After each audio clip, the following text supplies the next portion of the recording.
Chief justice Pakistan Umar Ata Bandial نے NAB ترامیم کے خلاف درخواست پر ریمارکس میں کہا ہے کہ کئی لوگوں کے پاس منفی ذرائع سے حاصل کردہ داغدار پیسہ ہے جس کے تحفظ کی خاطر سسٹم میں مخصوص لوگوں کو بچا لیا جاتا ہے۔ آج صورتحال یہ ہے کہ معاشی مواقع چھیننے پر شہری ملک چھوڑ کر جا رہے ہیں۔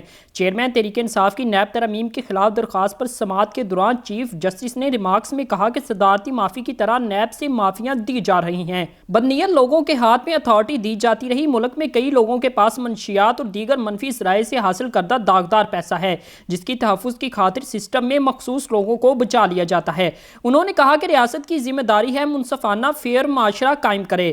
ریاست نے یقینی بنانا ہے مجرمان آزاد نہ گھومیں۔ آج صورتحال یہ ہو گئی کہ معاشی مواقع چھیننے پر شہری ملک چھوڑ کر جا رہے ہیں۔ معیشت کے شعبے کو سیاسی طاقتوروں کے لیے مختص کر دیا گیا۔ بنیادی حقوق کے براہ راست تعلق کا سوال اٹھا رہے ہیں۔ چیف جسٹس نے کہا کہ لوگ اپنے نمائندے کسی مقصد سے منتخب کرتے ہیں جو آئین میں درج ہے۔ دنیا بھر میں آمدن سے زائد اثاثوں کے اصولوں کا استعمال کم کیا جاتا ہے۔ ماضی میں نیب قانون کا غلط استعمال کیا جاتا رہا۔ قانون سازی کے ذریعے سرکاری افسران کو نیب سے تحفظ فراہم کیا جاتا رہا۔ آڈیٹر جنرل اہم آئینی ادارہ ہے۔ مضبوط آڈیٹر جنرل آفس صوبوں کے اکاؤنٹس کو دیکھ سکتا ہے۔ نیب ترامیم سے براہ راست بنیادی حقوق کی خلاف ورزی نہیں ہوئی۔ نیب ترامیم سے بالواسطہ حقوق متاثر ہونے کا پہلو ضرور ہے۔ مجرمانہ معاشرہ ہوگا تو لوگ چھوڑ کر چلے جائیں گے۔ دوران سماعت چیف جسٹس نے کہا کہ کل ہم نے نیب ترمیمی قانون میں ایک اور چیز دیکھی۔ باہمی قانونی تعاون کے تحت حاصل شفاعت کی حیثیت ختم کر دی گئی ہے۔ اب نیب کو خود وہاں سروس لینا ہوگی جو مہنگی پڑے گی۔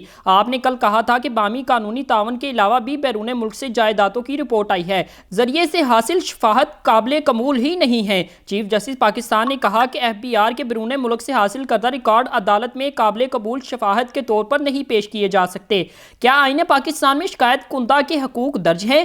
جسٹس عمر عطا بندیال نے کہا ایف بی آر کو ملنے والی معلومات بطور ثبوت استعمال نہیں ہو سکتی۔ ملزم سے برآمد ہونے والا مواد بھی نیب نے ہی ثابت کرنا ہوتا ہے۔ جسٹس منصور علی شاہ نے کہا ایسا لگ رہا ہے کہ زور لگا لگا کر تھک گئے ہیں کہ نیب ترامیم میں غلطی نکلے لیکن نہیں مل رہی۔ کچھ چیزوں کو فطرت پر بھی چھوڑیں، الیکشن سر پر ہے، عوام کو فیصلہ کرنے دیں۔ چیف جسٹس عمر عطا بندیال نے کہا کیس ایک چٹھی پر بھی چلا سکتے تھے لیکن بنیادی حقوق کا معاملہ تھا اس لیے سن رہے ہیں، جبکہ جسٹس منصور علی شاہ نے کہا کہ پارلیمنٹیرین عوام کا امین ہوتا ہے۔ سب سے بڑی خلاف ورزی تو یہ ہے کہ کیسے ایک شخص اپنی مرضی سے پارلیمنٹ چھوڑ کر چلا گیا۔ وکیل خواجہ حارث نے کہا کہ یہ سیاسی فیصلہ ہوتا ہے کہ پارلیمنٹ میں بیٹھنا ہے یا چھوڑنا ہے، جس پر جسٹس منصور علی شاہ نے کہا کہ پارلیمنٹ کا فارم موجود تھا، کیسے اپنے حلقے کی نمائندگی چھوڑ دی۔ درخواست گزار کی نیک نیتی کیا ہے؟ اس کے بعد عدالت عظمیٰ نے نیب ترامیم کے خلاف چیئرمین پی ٹی آئی کی درخواست کی سماعت ملتوی کر دی۔